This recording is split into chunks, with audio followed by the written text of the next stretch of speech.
welcome you all to this interesting session where Dr. Parthasarathi Bhattacharyya, a renowned pulmonologist and a consultant of Institute of Pulmocare and would throw some light on the topic of chemoprevention of COVID-19. Dr. Bhattacharya, please start your session.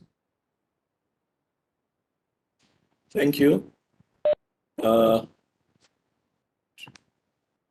Prevention is to prevent something from happening. So chemoprevention is preventing a disease by application of some medication.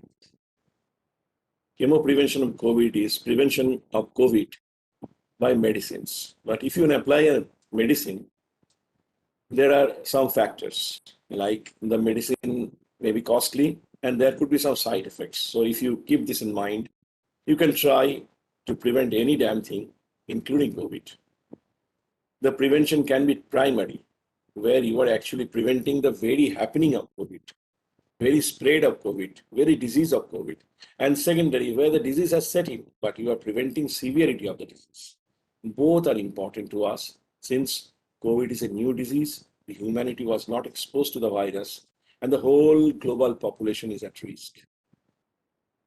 Well, this chemoprevention actually came into focus when Donald Trump advocated hydroxychloroquine and azithromycin as treatment of COVID-19.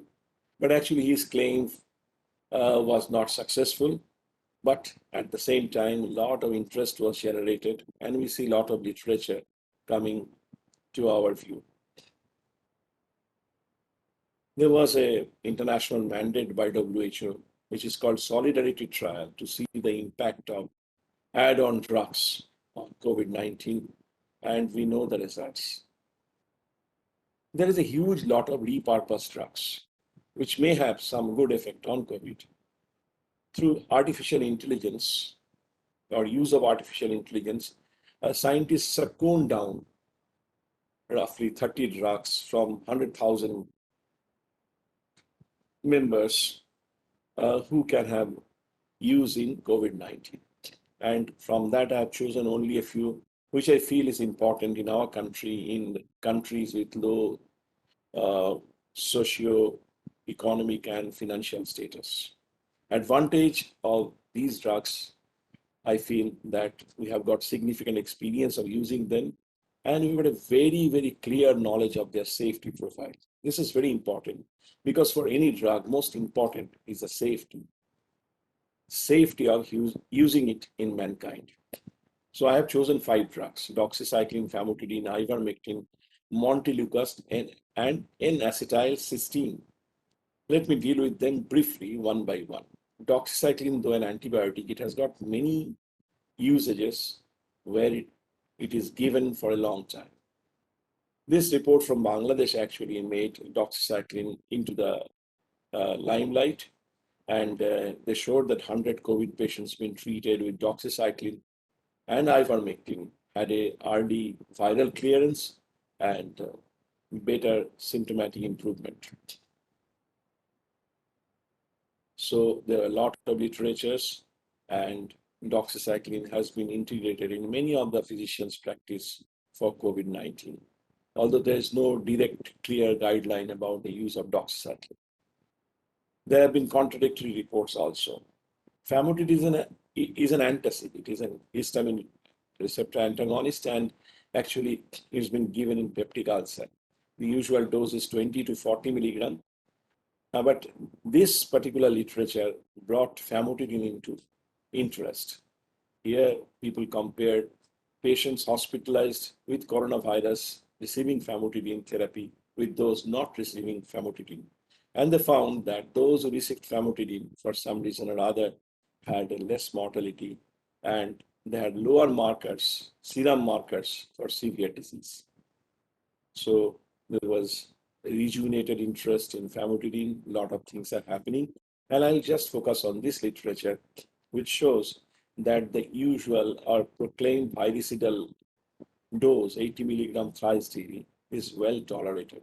Normally it is 20 to 40 milligram a day, at most 80 milligram, but here it is 80 milligram thrice daily. Montelukast. This is a leukotriene receptor antagonist, which has been used as an anti-allergic. It's been very popular in the market. Thousands of prescriptions been done, and we have got a lot of experience of long-term use without much side effects. And there are strong proposition in favor of montelukast for COVID-19. A lot of researches are going on. Let me come to ivermectin. In fact, I didn't prescribe this drug before COVID-19. It is an anthelmintic, so it acts against worms. This particular report from the FDA-approved drug ivermectin inhibits replication of SARS-CoV-2 has sparked a lot of interest. It showed that in vitro vero cells, in 3 hours, this particular drug reduces the viral growth 5,000 folds. And the latest to me, and most important to me, is this clinical trial published from my country, India, where the role of ivermectin has been tested in more than 3,000 staff members of All India Institute of Medical Sciences, Bhubaneswar. This kind of studies are not done many in the country, but we have got tremendous scope of doing them. They can be very, very important and helpful to us. Here, they had given 2 doses of ivermectin, each 300 microgram per kg with a 72 hours gap in between. And the drug versus non-drug recipients were roughly in 2:1 ratio. They were followed up for 1 month, and there was a significant reduction in symptomatic COVID in 83% of patients, and RT-PCR positivity turning negative much more frequently in those who had received the ivermectin as preventive. So ivermectin has been integrated in many practice points, and today in market we find that even ivermectin is difficult to procure because of the huge demand. The last is the N-acetylcysteine. N-acetylcysteine is a drug which has been used for roughly 5 decades, maybe more, in the markets. Very innocuous drug. It has got hardly any side effect if it is tolerated by your stomach. It's been used in many conditions, not just in chest diseases. We use it 600 milligram thrice daily in interstitial fibrosis. And there have been so many literatures and evidence reviews on N-acetylcysteine to combat COVID-19, but good clinical trials are yet to be published. It acts through many mechanisms. The first 5 mechanisms are well known: immunomodulatory, anti-inflammatory, apoptotic, regulatory, antioxidative, but the last one is not known. It has got possibly direct virucidal effect. So what happened when COVID-19 actually set in 2020? We at Kolkata at lockdown period, a lot of interactions between different scientists, and one of my friend, structural biologist, he was looking at the spike protein structure of the virus. Spike protein is a part of the viral body which actually attaches to the human cells. And if one can destroy the spike protein, then the virus will be inactive. So what we found that the spike protein has got multiple disulfide bonds, actually 4 disulfide bonds. And this is a part of chemistry. I'm not going into details of it. And one such disulfide bond is at the periphery of the structure. So once he said that, we decided that this disulfide bond can be breached, and that N-acetylcysteine is a known breaching agent for disulfide bonds. Once applied on computer simulation or in silico, we can find that the structure, the protein structure of the spike protein has been disintegrated, denatured, destroyed by N-acetylcysteine. So if it destroys the spike protein, the virus will be destroyed. This concept needs further research. So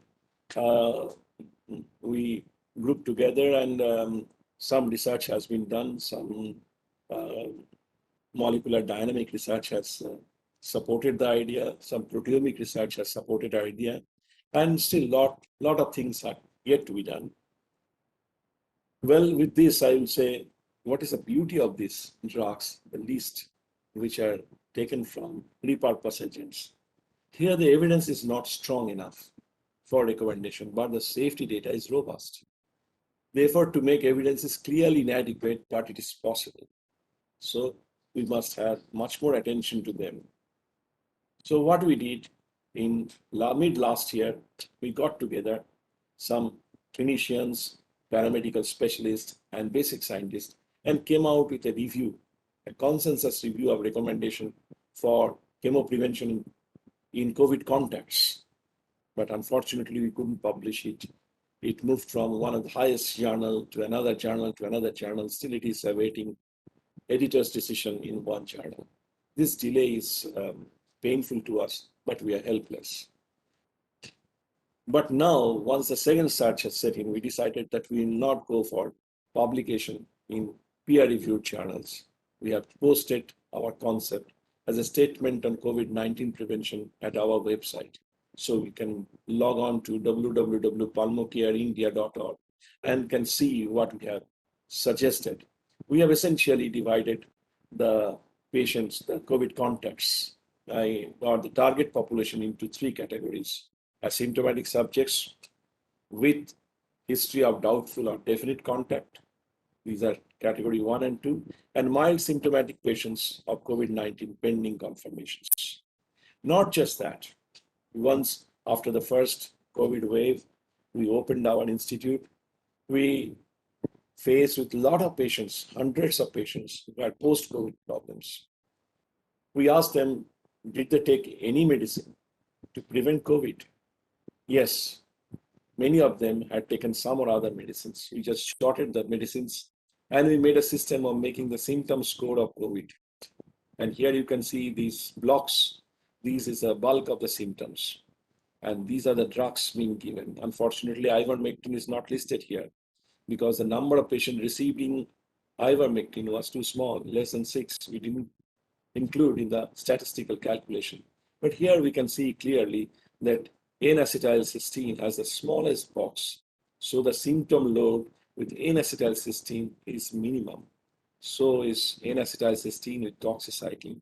It suggests that these two drugs may have some preventive effect for development of symptoms in COVID-19. So this is what small we could do, and we have already posted it at our website once again. We are working on it, and you can see it in Chemoprevention CARBS COVID-19 in our website, www.pulmocareindia.org.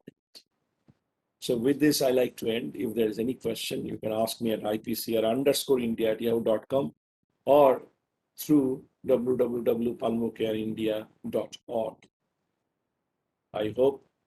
We hope that there will be rejuvenation of research activities on pharmacoprevention of COVID-19, and it will act as a very strong supplementation to our vaccination effort. This is important since global vaccination will take months, even maybe years, to cover the whole population of the world. With this, we hope that we'll be able to tackle COVID-19 somewhere or other, and the future will be bright because here in this icy, gloomy land, you can see sun rays peeping through the clouds. So thank you very much for kind attention.